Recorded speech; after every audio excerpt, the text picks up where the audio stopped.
암세포가 참 영리하잖아요. 우리 몸의 면역체계 감시망을 피하려고 별의별 방법을 다 씁니다. 이걸 면역 회피라고 하는데요. 네. 연구에 따르면 낮은 농도의 비타민C가 이런 암세포의 면역 회피 전략 중 일부를 방해할 수 있다고 해요. 예를 들면 우리 면역세포가 암세포를 더 잘 알아보고 공격할 수 있도록 돕는다거나 암 주변 환경을 좀 개선해서 면역 반응이 더 활발하게 일어나도록 돕는 거죠. 아하. 즉 암세포를 직접 죽이지는 못해도 우리 몸의 면역군대와 암세포랑 더 효과적으로 싸울 수 있도록 이렇게 지원해주는 역할을 할 수 있다는 겁니다. 이게 바로 평소에 비타민C를 꾸준히 챙겨 먹는 게 암 예방이나 재발 방지에 도움이 될 수 있다. 이렇게 말하는 근거 중 하나가 되는 거고요. 정맥주사로 혈중 비타민C 농도를 끌어올리면요. 비타민C가 직접적으로 암세포를 그것도 선택적으로 공격해서 죽일 수 있다는 사실이 여러 연구를 통해서 입증되고 있습니다. 근데 그게 어떻게 가능하죠? 비타민C가 어떻게 암세포만 딱 골라서 죽일 수 있는 거예요? 정상세포는 괜찮고요? 여기서 아주 재미있는 반전이 있습니다. 안녕하세요. 오늘은 정말 많은 분들이 궁금해하시는 주제죠. 비타민C랑 암, 이 둘의 관계에 대해서 한번 깊이 파헤쳐보려고 합니다. 네, 안녕하세요. 보통 비타민C 하면 감기 예방 이 정도로 생각하시잖아요. 그렇죠. 근데 이게 암 치료에도 효과가 있다 없다 이런 얘기가 수십 년 동안 계속 있었어요. 네, 맞아요. 아주 오래된 논쟁이죠. 그런데 이 논쟁의 역사 속에 아주 결정적인 어떤 함정 같은 게 숨어 있었다는 사실 혹시 아셨나요? 오늘 그 실체를 한번 제대로 벗겨보겠습니다. 네, 사실 비타민C와 암의 관계는 과학계에서 정말 오랫동안 논쟁거리였습니다. 처음에는 노벨상 수상자가 강력하게 주장을 하면서 시작됐는데 네, 라이너스 폴링 박사죠. 네, 맞습니다.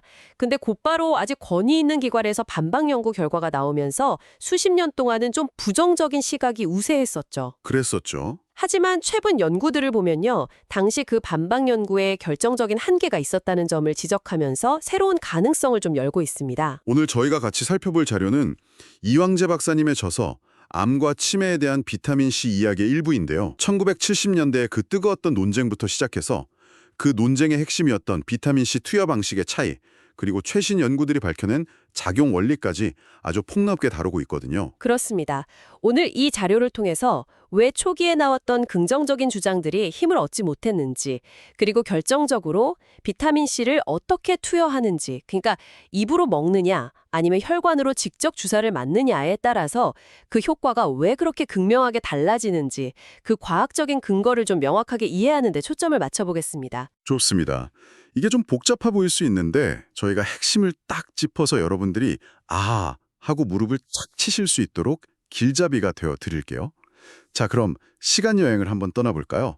1970년대 이 논쟁은 어떻게 시작된 건가요? 이야기는 노벨상을 2번이나 받으신 분이죠. 라이너스 폴링 박사로부터 시작됩니다.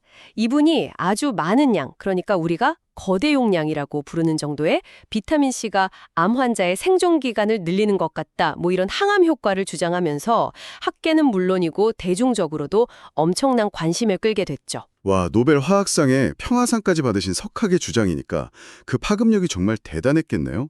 이게 그냥 이론으로만 그친 게 아니라 실제 임상에도 적용이 됐었나요? 네, 폴링 박사의 주장에 영감을 받은 의사들이 있었어요. 스코틀랜드의 외과 의사 이완 카메룬 같은 분들이 말기 암 환자들을 대상으로 고용량 비타민C 요법을 시행했습니다. 주로 정맥 주사랑 경구 복용을 같이 했는데요. 아, 병행해서요? 네, 그랬더니 비타민C를 투여하지 않은 환자들에 비해서 생존 기간이 상당히 길어졌다는 꽤 긍정적인 결과를 발표했어요. 하지만 동시에 또 다른 연구들에서는 우리는 뚜렷한 효과를 못 봤는데 하는 보고들도 나오면서 논란이 점점 커지기 시작했습니다. 결과가 이렇게 엇갈리니까 좀 혼란스러웠겠네요. 그런데 이 논쟁에 아주 결정적인 영향을 미친 연구가 있었다면서요? 그렇습니다. 바로 미국 최고의 의료기관 중 하나죠. 메이오 클리닉에서 대규모 임상시험을 진행했어요. 2차례에 걸쳐서 연구를 수행했는데 결과는 아주 충격적이었습니다. 비타민C는 암 치료에 아무 효과가 없다는 거였어요. 잠깐만요. 폴링이나 카메룬의 긍정적인 결과랑은 완전 정반대잖아요. 그렇죠. 아니, 메이오 클리닉 연구 결과는 왜 그렇게 다르게 나왔고 또 그 결과가 그렇게까지 강력한 영향력을 가졌던 걸까요? 실험 설계를 아주 엄격하게 했다고 들었는데요. 네, 아주 정확한 지적이세요. 메이오 클리닉 연구는 당시 임상시험의 어떤 표준적인 요건들을 잘 따랐습니다. 환자들을 무작위로 배정하고 진짜 약이랑 가짜 약, 즉 위약을 구분할 수 없게 하고 심지어 연구진이나 환자 양쪽 다 누가 뭘 투여받는지 모르게 하는 양맹법이라고 하죠. 네네, 더블 블라인드. 네, 맞습니다. 그런 방법까지 적용했어요. 그러니까 연구의 객관성을 높이기 위해서 편견이 들어갈 여지를 최대한 차단하려고 한 거죠. 겉보기에는 정말 흠잡을 데가 없어 보였습니다. 와, 그렇게 철저하게 설계된 연구라면 결과는 신뢰할 수밖에 없었겠네요. 네, 그래서 이 연구 결과가 의학계에서는 최고 권위 학술지 중 하나로 꼽히는 뉴 잉글랜드 저널 오브 메디슨, NJM이라고 하죠. 여기에 실린 연구는 파급력이 엄청나거든요. 그렇죠. 여기에 딱 실리니까 의료계에서는 거의 비타민C 항암 효과 주장을 폐기하다시피 했습니다. 수십 년 동안 비타민C 항암 효과? 그거 근거 없어. 이런 인식이 그냥 굳어지는 결정적인 계기가 됐죠. 하지만 바로 여기에 결정적인 맹점이 있었습니다. 맹점이요? 아니, 그렇게 완벽해 보이는 연구에 도대체 어떤 문제가 있었던 거죠? 바로 어떻게 비타민C를 투여했는가 하는 점입니다. 메이오 클리닉 연구에서는요, 모든 환자에게 하루 10g의 비타민C를 줬는데 오직 입으로 먹는 방식, 즉 경구로만 투여를 했어요. 오직 입으로만요? 네. 이 지점이 바로 이 논쟁의 핵심이자 어쩌면 수십 년간 진실을 가려왔던 장막일 수도 있습니다. 아니, 그게 왜 그렇게 치명적인 문제였을까요? 입으로 먹는 게 뭐가 다른 거죠? 비타민C는요, 우리가 입으로 아무리 많이 먹어도 우리 몸의 장에서 흡수할 수 있는 양의 한계가 있어요. 흡수율의 한계가 있군요. 네. 그래서 혈액 속에 녹아드는 비타민C 농도가 일정 수준 이상으로는 올라가기가 매우 어렵습니다. 대략 한 250 마이크로몰 정도가 거의 최대치라고 알려져 있거든요. 그런데 문제는 이 정도 농도로는 암세포를 직접 죽이기에는 턱없이 부족하다는 사실입니다. 그럼 폴링이나 카메룬은 어떻게 했다는 건가요? 그 사람들은 다른 방식을 썼어요? 바로 그겁니다. 폴린과 카메론은 이미 연구 초기부터 정맥 주사를 통해서 비타민C를 투여하면 혈중 농도를 입으로 먹을 때보다 수십 배, 심지어 수백 배 이상 높일 수 있다고 주장을 했어요. 수백 배요? 와. 네. 그들이 목표로 했던 농도는 최소 1밀리몰 이상이었는데 1밀리몰은 1000 마이크로몰이거든요. 그러니까 경구보공 시 최대치인 250 마이크로몰과는 비교할 수 없을 정도로 높은 농도죠. 그들은 바로 이 초고농도 상태에서 비타민C가 암세포에 직접적인 독성을 나타낸다고 봤던 겁니다. 와, 잠깐만요. 그럼 정리해보면 메이오 클리닉은 애초에 폴링이나 카메론이 효과가 있다고 주장했던 방식, 즉 정맥 주사가 아니라 효과를 보기 어려운 방식인 경구 복용으로만 실험을 하고 효과 없음, 이렇게 결론을 내린 셈이네요. 네, 그렇게 해석될 여지가 아주 충분합니다. 아니, 실험 설계 방식 하나 차이가 완전히 다른 결과를 낳고 수십 년 동안의 연구 방향을 그냥 틀어버렸을 수도 있다는 거네요. 이거 정말 놀라운데요. 네, 그렇습니다. 바로 투여 경로에 따른 혈중 농도의 극적인 차이가 비타민C 항암 효과 논쟁의 핵심 열쇠였던 거죠. 이 역사적인 배경이랑 농도의 중요성을 이해하는 게 오늘 이야기의 정말 중요한 부분입니다. 이제 왜 그 농도 차이가 그렇게 결정적인지 그 과학적인 기전을 좀 더 깊이 들여다볼까요? 네, 듣고 보니까 1밀리몰이라는 농도가 정말 중요한 분기점인 것 같아요. 그 농도를 기준으로 비타민C가 우리 몸 안에서 특히 암세포에 대해서 어떻게 다르게 작용하는지 너무 궁금합니다. 우선 입으로 먹어서 도달할 수 있는 1밀리몰 이하의 낮은 농도에서는 어떤 역할을 하는 건가요? 네, 1밀리몰 이하의 낮은 농도에서는요, 비타민C가 암세포를 직접 파괴하는 그런 킬러 역할은 하지는 못합니다. 직접 죽이지는 못하는군요. 네, 하지만 그렇다고 해서 아무 역할도 못하는 건 아니에요. 오히려 우리 몸의 방어 시스템을 돕는 지원군 역할을 할 수 있다는 증거들이 나오고 있습니다. 지원군 역할이요? 그건 좀 흥미로운데요. 구체적으로 어떤 방식인가요? 암세포가 참 영리하잖아요. 우리 몸의 면역체계 감시망을 피하려고 별의별 방법을 다 씁니다. 이걸 면역 회피라고 하는데요. 네. 연구에 따르면 낮은 농도의 비타민C가 이런 암세포의 면역 회피 전략 중 일부를 방해할 수 있다고 해요. 예를 들면 우리 면역세포가 암세포를 더 잘 알아보고 공격할 수 있도록 돕는다거나 암 주변 환경을 좀 개선해서 면역 반응이 더 활발하게 일어나도록 돕는 거죠. 아하, 즉 암세포를 직접 죽이지는 못해도 우리 몸의 면역군대와 암세포랑 더 효과적으로 싸울 수 있도록 이렇게 지원해주는 역할을 할 수 있다는 겁니다. 이게 바로 평소에 비타민C를 꾸준히 챙겨 먹는 게 암 예방이나 재발 방지에 도움이 될 수 있다. 이렇게 말하는 근거 중 하나가 되는 거고요. 아하, 그러니까 먹는 비타민C는 직접 암세포를 공격하는 무기는 아니지만 우리 몸의 자체 방어 군대를 더 강하게 만들어주는 역할을 할 수 있다. 이런 거군요. 되게 흥미롭네요. 자, 그럼 이제 핵심으로 들어가서 정맥 주사를 통해 혈중 농도를 확 높였을 때는 어떤 일이 벌어지나요? 이때는 진짜 뭔가 달라지겠죠? 네, 이때부터는 비타민C가 완전히 다른 얼굴을 보여줍니다. 정맥 주사로 혈중 비타민C 농도를 끌어올리면요. 비타민C가 직접적으로 암세포를 그것도 선택적으로 공격해서 죽일 수 있다는 사실이 여러 연구를 통해서 입증되고 있습니다. 드디어 직접적인 항암 효과가 나타나는군요. 근데 그게 어떻게 가능하죠? 비타민C가 어떻게 암세포만 딱 골라서 죽일 수 있는 거예요? 정상세포는 괜찮고요? 여기서 아주 재미있는 반전이 있습니다. 우리가 보통 비타민C 하면 뭘로 알고 있죠? 항산화제요. 활성산소 없애주는 거. 그렇죠. 항산화제라고 알고 있잖아요. 활성산소를 제거해서 세포 손상을 막는 역할. 그런데 초고농도 상태의 비타민C는 암세포 주변에서는 정반대의 작용을 합니다. 바로 산화 촉진제로서의 역할을 하는 거죠. 네, 비타민C가 산화를 촉진한다고요? 그건 진짜 예상 밖인데요. 아니, 항산화제의 대표 주자가 어떻게? 네, 일반적인 생리적인 농도에서는 항산화제가 맞아요. 그런데 정맥 주사로 인위적으로 만든 이 초고농도 환경, 특히나 암세포 주변에는 철이나 구리 같은 금속 이온이 좀 풍부하거든요. 이런 미세 환경에서는 비타민C가 화학 반응을 일으켜서 과산화수소, H2O2 아시죠? 네, 소독약. 네, 그런 강력한 활성산소를 대량으로 만들어냅니다. 그런데 정상세포는 카탈라아제 같은 효소가 아주 풍부해서 이 과산화수소를 물하고 산소로 빠르게 분해시켜서 스스로를 보호할 수가 있어요. 하지만 많은 종류의 암세포는 이 효소가 부족합니다. 아, 그러니까 비타민C가 만든 활성산소 폭탄을 정상세포는 해체할 능력이 있는데 암세포는 그게 없어서 속수무책으로 당해서 죽게 된다. 이런 거군요. 와, 진짜 똑똑한 메커니즘인데요? 네, 바로 그 선택적 독성 메커니즘이 핵심입니다.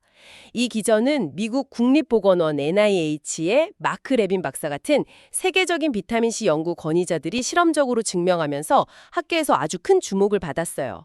비타민C의 어떤 숨겨진 얼굴이 드러난 셈이죠. 정말 놀랍습니다. 근데 이게 다가 아니라면서요. 또 다른 공격 루트가 있다고요? 네, 맞습니다. 최근에 더욱 주목받고 있는 또 다른 중요한 기전이 있는데요. 바로 암세포의 철분 대사를 교란시키는 겁니다. 철분 대사요? 네, 암세포는 정상세포보다 훨씬 빠르게 성장하고 분열해야 하잖아요. 그래서 철분이 엄청나게 많이 필요해요. 아, 그렇죠. 성장에 필요하니까. 네, 그런데 고농도의 비타민C가 이 철분 대사 과정에 직접 개입해서 문제를 일으키는 겁니다. 철분 대사를 교란한다? 구체적으로 어떻게 방해하는 건가요? 좀 더 자세히 설명해 주실 수 있나요? 네, 그러니까 비타민C가 암세포 안에서 어떤 특정 반응을 유도하는데요. 이게 철분에 의존하는 효소들의 활성을 막거나 세포 안에서 철분을 제대로 이용하지 못하게 방해를 해요. 결국에는 암세포가 에너지를 만들고 성장하는 데 꼭 필요한 과정을 망가뜨리는 거죠. 뭐랄까 일종의 철분 기아 상태로 만들어서 굶겨 죽이는 효과라고 비유할 수 있겠네요. 와, 활성산소로 공격하는 것도 모자라서 이제는 밥줄, 아니 철분 공급까지 끊어버린다니 암세포 입장에서는 정말 곤란하겠는데요. 이 철분 대사 관련 연구도 믿을 만한 근거가 충분히 있나요? 그럼요. 비교적 최근에 미국의 아주 큰 병원 연구팀이 악성 뇌종양, 그중에서도 교모세포종이라고 아주 악성도가 높은 암이 있거든요. 네, 들어봤어요. 네, 그거랑 폐암 환자를 대상으로 기초세포 실험부터 동물 실험, 그리고 실제 환자를 대상으로 한 초기 임상시험까지 아주 포괄적인 연구를 진행했습니다.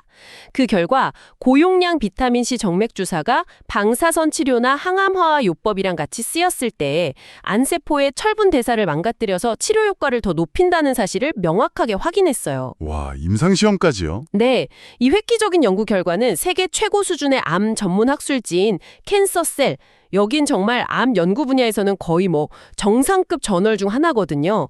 발표되면서 비타민C 항암요법에 대한 인식을 바꾸는 아주 중요한 계기가 되었습니다. 와, 캔서셀 등재라면 정말 그 무게감이 다르네요.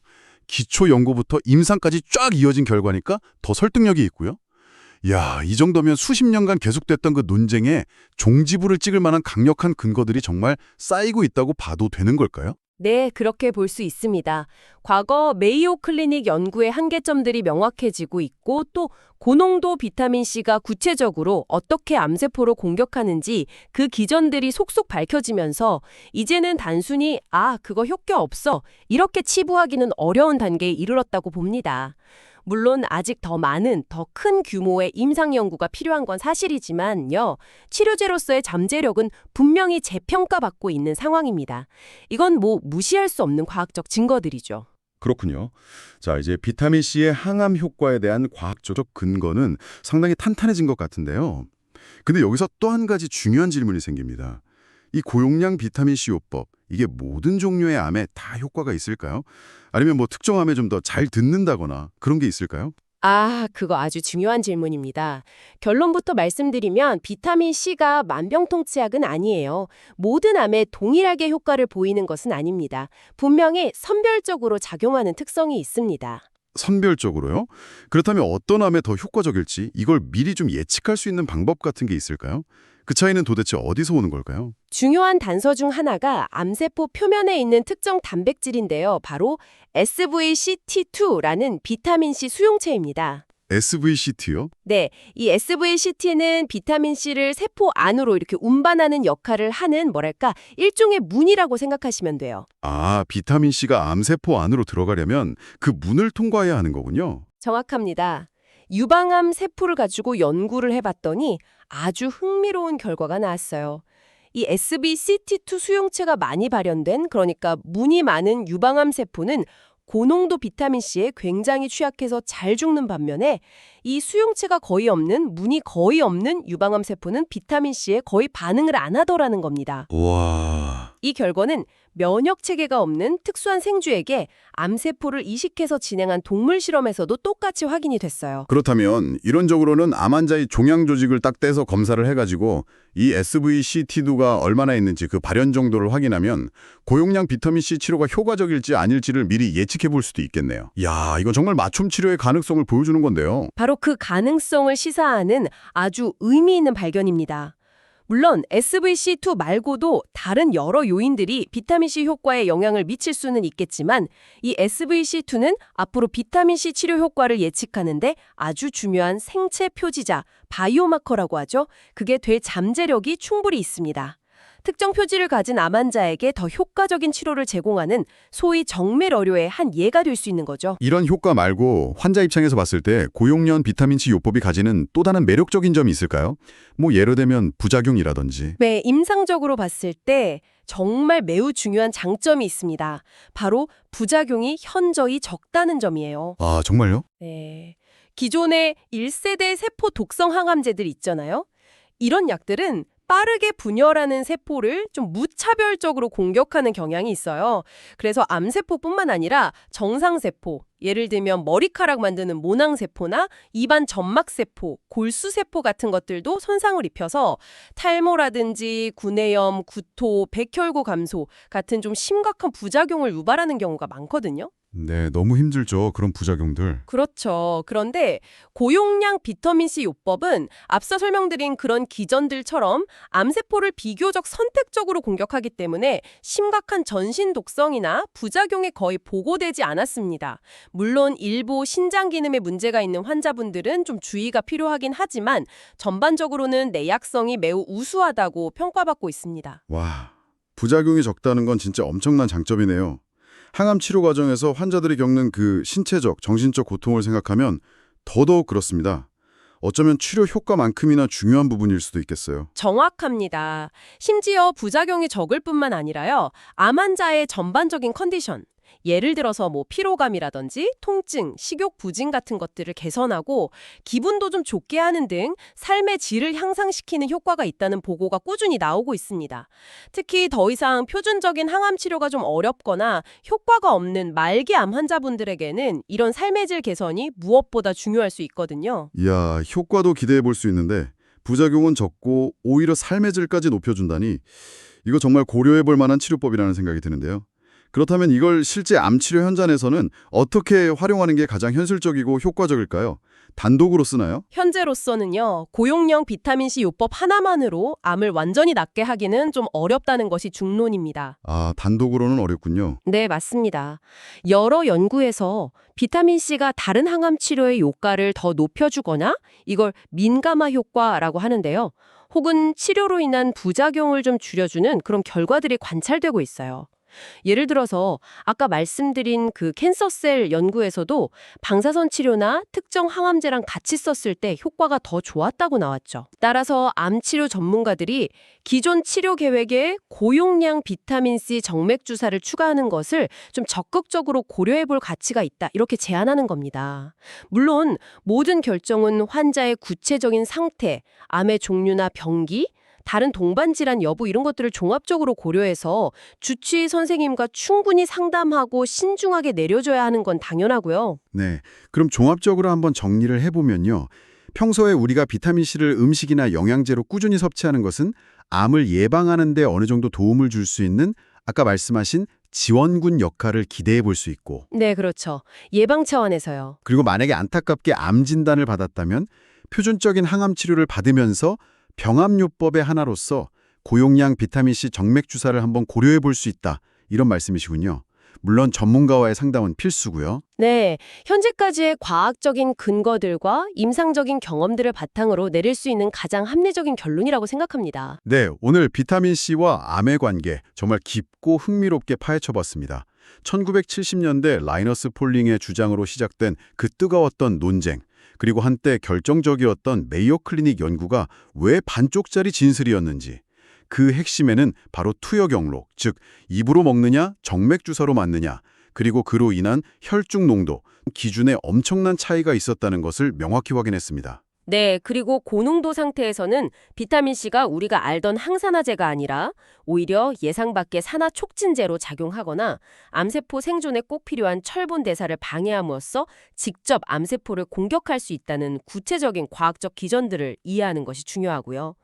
또 이게 모든 암에 다 듣는 게 아니라 SVCT 수용체 발현 같은 요인에 따라서 효과가 달라지는 선별성을 가진다는 점까지 명확히 아는 것이 중요합니다.